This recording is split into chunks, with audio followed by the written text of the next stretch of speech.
Welcome to Your Yes Filled Life. I'm Brenda Winkle, energetic leadership guide, psychic medium, and somatic coach for ambitious leaders who know their gifts are real and who want to stand fully in them. Here, you'll learn how to trust your intuition, embody your vision, and step into the freedom you've been craving, all without chasing more certifications or carrying stuff that does not belong to you. Every week, I'll share powerful practices and conversations with thought leaders and changemakers that help you transform your vision into embodied confidence, claim your gifts without apology, and lead with both clarity and freedom. Because your gifts aren't cute, they're powerful, they're real, and they're needed. Start today by downloading my free energy audit at brendawinkle.com/audit. It's the exact tool I use to track what's fueling me and what's draining me. It will help you discern between that hit of achievement and true joy so that you can lead with more clarity and impact. This is your space to stop proving, start embodying, and live fully in your gifts. Welcome to Your Yes Filled Life. Hello, and welcome to Your Yes Filled Life. I'm your host, Brenda Winkle. Today on the podcast, I am so excited to be sharing a live talk that I did inside of an amazing community called the Inner Light Collective for their small group named Luminary. I was so grateful to be invited into this community, and their founder, Rose, is known as a Magdalene wisdom keeper. And you can feel the presence of Mary Magdalene in every part of this community. It is so heart-led, so love-filled that I was touched beyond comprehension when I was in their space. And I left the call with tears in my eyes and feeling like my heart was absolutely as full as it has ever been. It was an incredible, extraordinary experience. And I'm so grateful to share this talk with you, not only because you'll get to feel a taste of that, but because I'm diving into one of the foundational things that I teach inside my groups, to my private clients, and in many of my talks. And I've alluded to it on the podcast before, but never gone in depth. It is the difference between appreciation and gratitude. Now, before you say, hey, Brenda, that doesn't sound that interesting, they're pretty similar, aren't they? Well, let me tell you this. Some of the feedback that came from members after this is that their lives have been changed forever. And even though it's been several days since I was in this talk live, since I was in this community live, I'm still getting messages about how they're sharing what they learned with their communities, with their friends, with their loved ones.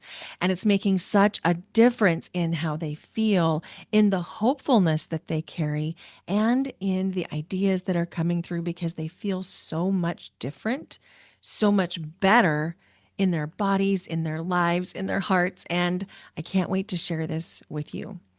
So I also want to invite you to go check out the Inner Light Collective and Luminary, and I'll put the link in the show notes. So grateful that their founder, Rose, is in Oregon, and we were able to meet in person at an Ellen Yin event when she hosted the Bloom Soiree. Rose and I met in person, but we had connected several months earlier through Ellen. And it was one of those meetings that you just know you're supposed to do more things in life with this person. It was one of those.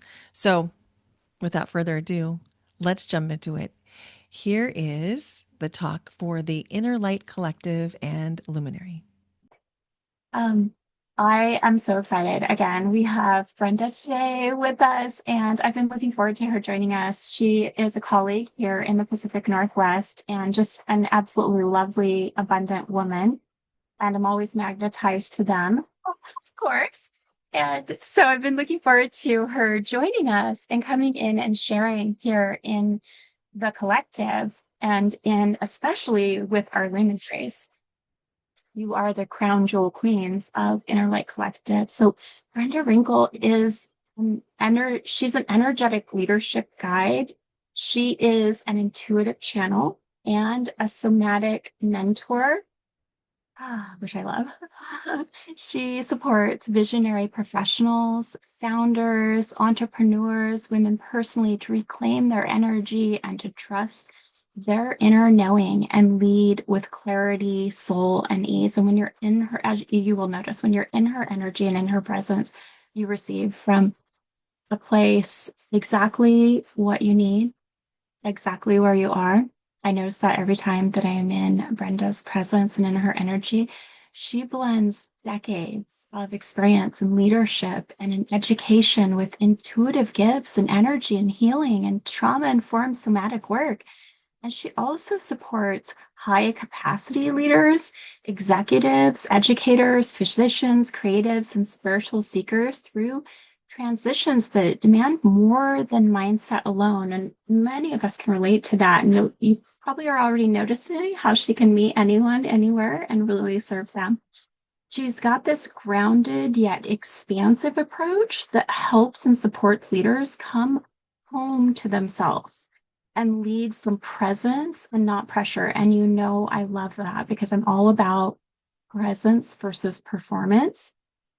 So you can see why I was magnetized to her. And she's known for her calm authority and her psychic precision, that discernment that I talk about so often, and a nurturing presence. And Brenda creates this high frequency space and energy for really deep calibration, whether she's speaking on stage or guiding you through breath work or working with you on one to one.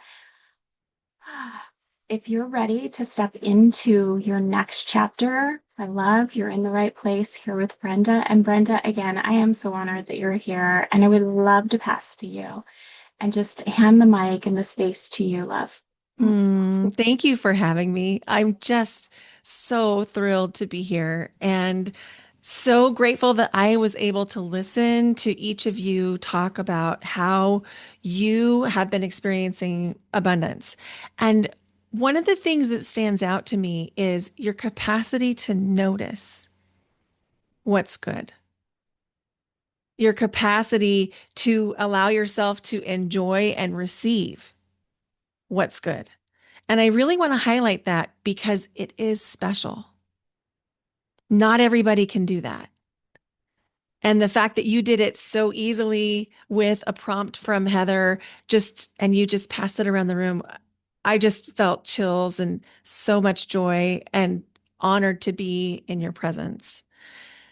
So thank you for having me, Rose. When I think about abundance, I really believe it is in the noticing because there's abundance everywhere if we're willing to widen our field. And when we get really narrow vision and we think it has to be this way, it has to come in this fashion, it has to be through this channel, it has to be this amount, it has to be this way, we know that that actually blocks abundance, right? And so as you're thinking about your sacred design, which Rose filled me in on what you've been building for yourselves, when we come into that narrow focus, I would love to shift the perspective that there's nothing wrong when that happens. Nothing has gone wrong.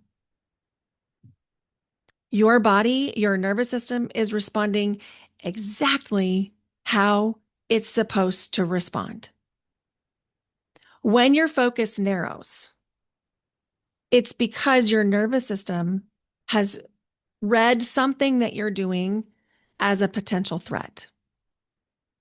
And the nervous system is highly intelligent. And we can't outthink a nervous system. So, this week on my podcast, I was telling a story about how it took me 12 years from graduating from college to pursuing my master's degree. I had every reason under the sun why I really needed to wait. And each year I would wait some more. It was the marriage wasn't quite right, or the finances weren't quite right, or I wanted to be a mom, or we weren't in the right house. Or if you asked me to come up with 101 reasons, I probably could have on the spot. The truth was, I was scared. I was really scared, not so much of doing the work, but I was scared of what it would mean if I applied and didn't get accepted. What would that mean? And I was scared of what if I applied and did get accepted? That was scary. And then I was scared of what would happen if I applied, got accepted, and graduated. Then what? And at the time, I was just lifing. I was coming home from work. I was a teacher. I was doing the dishes. I was, cleaning house. I was doing the things. I didn't have the luxury of having any kind of reflection at all. So I believed everything I thought.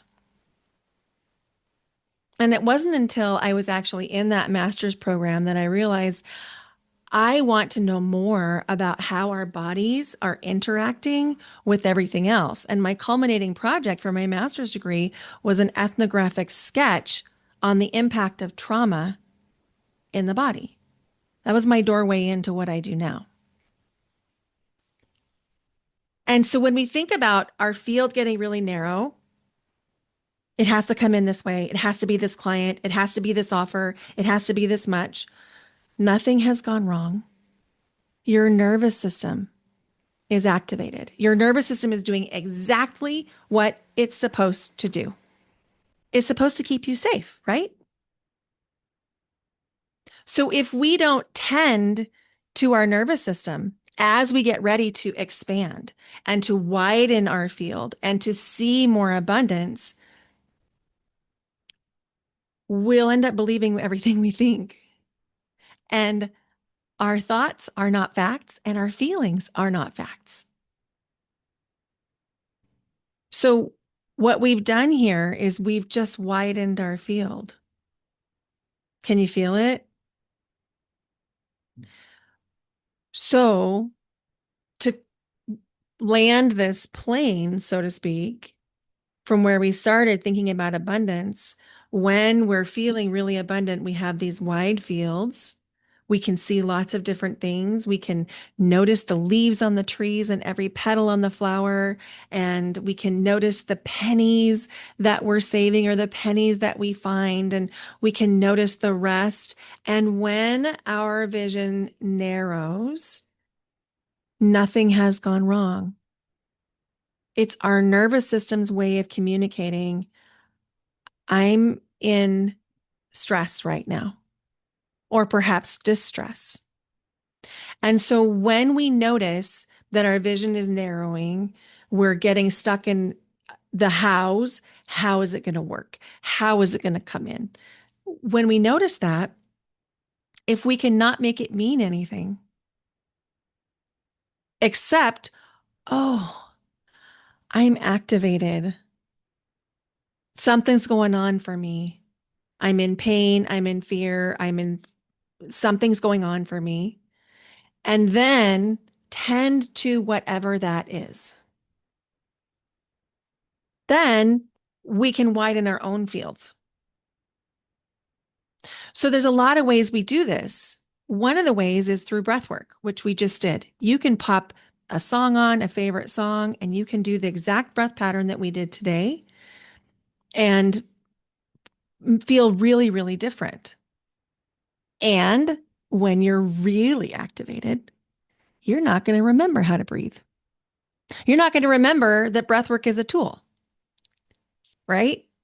Because when you're really activated, we can't remember what our tools are. We don't even remember we have tools. We think, oh my gosh, it's a catastrophe, right? Or is that just me? Okay. Yeah. So I want to show you something that I have used for the last, I would say 15 years. And I didn't realize what I was doing was actually based in science. So it is the emotional vibrational scale. So if you follow teachers like Abraham Hicks, you've heard of this. They talk about the emotional vibration scale, but it's actually based in science. It's based in fact. So we know through the work of like Map of Consciousness Explained and different other books like that, that every single emotion has an actual vibration. So when we say something is high vibe, that's actually true. It vibrates at a higher frequency. Well, how do you get to high vibe if you're stuck in scarcity or fear or pain or activation? That's the question, right? So, the thing I love to do is to use appreciation as a vehicle. Now, gratitude is really beautiful, and I'm not knocking gratitude in any way. Gratitude is awesome. Appreciation is even better. And here's why. When we look at the emotional scale, gratitude is slightly lower vibrational than appreciation. And your mind might be saying, yeah, but I mean, that doesn't make that much of a difference. It's like what, maybe just a little bit different. And it is just a little bit different. But the big piece is there's a tiny bit of contrast for most of us when we get into gratitude. In other words, I'm so thankful this thing happened. And then in the back of our mind, we're thinking, because what would I have done if it didn't? Or I'm so grateful you did this thing for me because I remember that time when somebody else didn't. There's just a slight amount of contrast where appreciation is just squeaky clean. Squeaky clean. There's no contrast.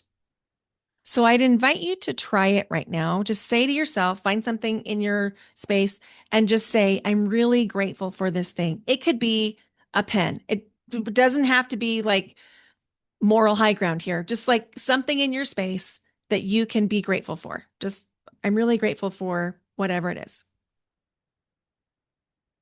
Did you find your thing? Okay. Now let's flip it just ever so slightly. And now I'll just be quiet for about 10 or 15 seconds. I want you to, same thing, feel appreciation for that same thing.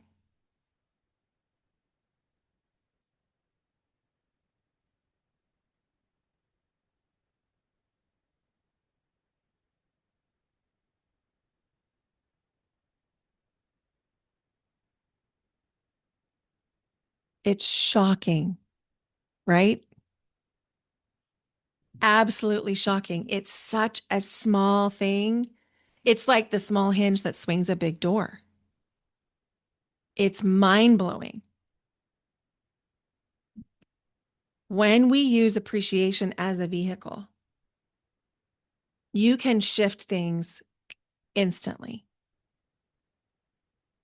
Now, one of the traps, high achievers, people that are really good at what they do, entrepreneurs, founders, professionals, one of the traps we get in is we like to high achieve everything. So if I'm down in the depths and I'm like, I put this in the chat, by the way. If I'm down in the lower band with fear, grief, depression, despair, powerlessness, my high achiever brain is going to say, the solution is for me to get to the top of this pyramid. That's my goal. That's the high achiever in us. That may not be realistic. If we make that the expectation, we'll often be really disappointed and then the negative self talk starts. If we can acknowledge one band up as a miraculous shift, it's absolutely life changing. And I'm not just saying that. So if we can move from the bottom band of fear, grief, depression, despair, powerlessness up to one band to jealousy, insecurity, guilt, and unworthiness, that's massive. And then we'll do appreciation again and see if we can move up one more band. And maybe, just like a staircase, maybe there's a couple times that you'll skip a band. But you can't move from the bottom of the staircase with one leg up to the top of the staircase. Like, even if you have 3 steps, ask me, I've tried. As a kid, I had 3 steps from one place to the other. And I tried many times to get my heel on the top thing and I tried to muscle my way up. It doesn't work.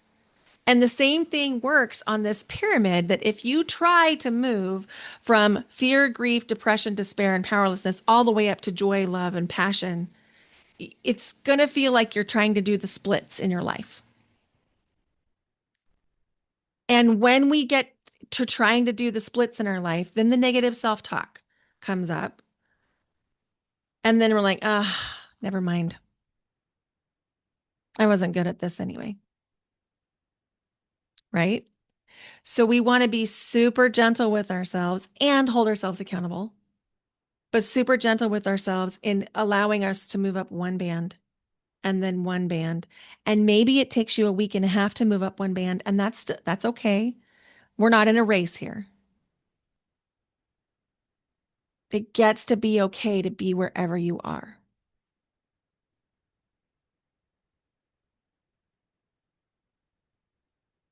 If you can do those two things, use appreciation and give yourself the grace to move band by band, you'll eventually remember all the tools that you already have. You'll remember all of the resources you already have because what happens? Your field begins to widen.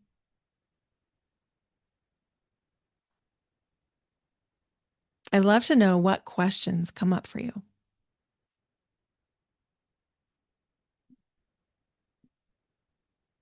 Thank you for sharing that. And you teed me up perfectly for the next step, which is if we can be in whatever we're in and not make it bad and come into appreciation, things begin to shift. So you can be enraged by something and turn to appreciation and feel it shift and change. It's not about bypassing the emotion. We don't want to bypass emotion. That leads to chronic disease, inflammation, depression, anxiety. We don't want to bypass emotion. We want to feel it all the way through and not get stuck there. And appreciation is the way we can do that. And for me, in the way my brain works, I can be in a real state and I may not remember to breathe. I may not remember to tap, but I can remember to appreciate. And so even if I'm often just like in something, I go downstairs, I'll be like, wow, I appreciate this. And it's sort of such a habit that my vibration stays pretty consistent because I'm always, oh, I appreciate this. I appreciate this. And so when you apply this to the abundance work that you were talking about and to your own sacred design, if you incorporate it, you're going to have a massive, you're just going to feel better. And one other thing that's really important is don't expect yourself to do this without support and scaffolding. You don't have to remember to do anything. I have alarms set on my phone all day long. I have an alarm at 7:55 a.m. that says everything is always working out for me. It's my reminder every day. I'm like, yeah, it is. Everything's always working out for me. And then at 2 p.m. Pacific, I have an appreciation alarm. And it doesn't matter where I am or what I'm doing, I have the sound on for that alarm and it rings. I've been in meetings, I've had my hair done, I've been out to eat, and no matter what happens, I'm like, ooh, that's my appreciation alarm. Let's stop. What do you appreciate? I've never had anybody, including my hairdresser or wait staff or anybody else that said, oh, I don't want to do that. Everyone stops and they're like, oh, you know what? And then they'll launch into what they appreciate. So you're building relationships around it. You're also being the lighthouse for people and you're feeling better all the time. You don't have to do this in private. You don't have to be ashamed of it. You can like be loud and proud about this is how I choose to live. You want to come with me? And then that also creates a magnetism in your business that they may not be able to explain, but they can't deny. You don't have to get it right all the time. You don't have to feel right all the time. There is no such thing as right. just keep making the steps, taking the steps, doing the work, doing the things. I've had these daily alarms in my phone since 2009. They've changed because as humans, we'll start to like go blind to the normal things. Like you ever notice, like you look at the mirror and you're like, oh, I put that sticky note there like 7 years ago or whatever. So you do need to change things up from time to time because you will kind of go blind to your normal routines and your normal things. So you'll have to change up the time of the alarm and you might need to change up what the alarm says, from time to time. But I haven't been without an alarm since 2009. If this episode is hitting something for you, I want to tell you about my membership, The Spiritual CEO. It's where I work with creatives, empaths, heart led leaders, professionals, entrepreneurs who are building real things, businesses, creative projects, meaningful work, and who don't want to lose themselves in the process. We're kicking it off with a meditation guided by one of our own members, Brian Bell. We'll have a workshop on navigating relationships when you're going through big identity shifts, a spring equinox breathwork session, a workshop on joy, not as a luxury, but as something that actually makes you more steady and clear. And then we're kicking off April with a Q1 reflection and a Q2 planning session. Because if you don't take time to actually feel into what's happened, it's easy to repeat the same patterns. You can try it free for a week. And if you've been wanting a grounded space to think, grow, and lead better, this might be it. The link's in the show notes. Now, back to the episode. Same thing happens for me. That's why I use the words, I go blind to it, but I'll be eventually like snooze, ignore. And I only go like 2 days and then I'm like, wait, something's off because my energy is different as soon as I stop doing these practices, which is also a way to say tending to your energy is your number one priority. But it can't be just like you sitting on your meditation pillow spiraling, which is what I used to do. Maybe none of you do that, but that's what I used to do. I'd like sit on the meditation pillow and I would use that whole time that I was meditating to worry about what was going to happen and then to try and control outcomes. And maybe that's just me. But when I put some intention behind the practices and some scaffolding, I was able to circumvent those things. So I've never been formally diagnosed with ADHD, but my daughter has ADHD and we know it travels in family trees. And I do have CPTSD, which in the brain, as far as like learning and retaining information and executive functioning, we treat the same way. So the same, like the timers are great. They're really great because they serve as a reminder, which maybe we need. And I think it's fun to have reminders that you can do with other people. Thank you so much for listening today. I hope that you've enjoyed this. Please go check out the link in the show notes about Rose's community, the Inner Light Collective, and Luminary. And remember that if you're ready for steadier leadership and clearer thinking, come check out the Spiritual CEO. You can try it free for a week. It's $111 per month or $1,111 for the year. Details are in the show notes, and I'd love to have you inside the Spiritual CEO. This is for you if you want to be the CEO of your energy, your life, your work, and your business. You don't have to own a business or even be in business to be a spiritual CEO.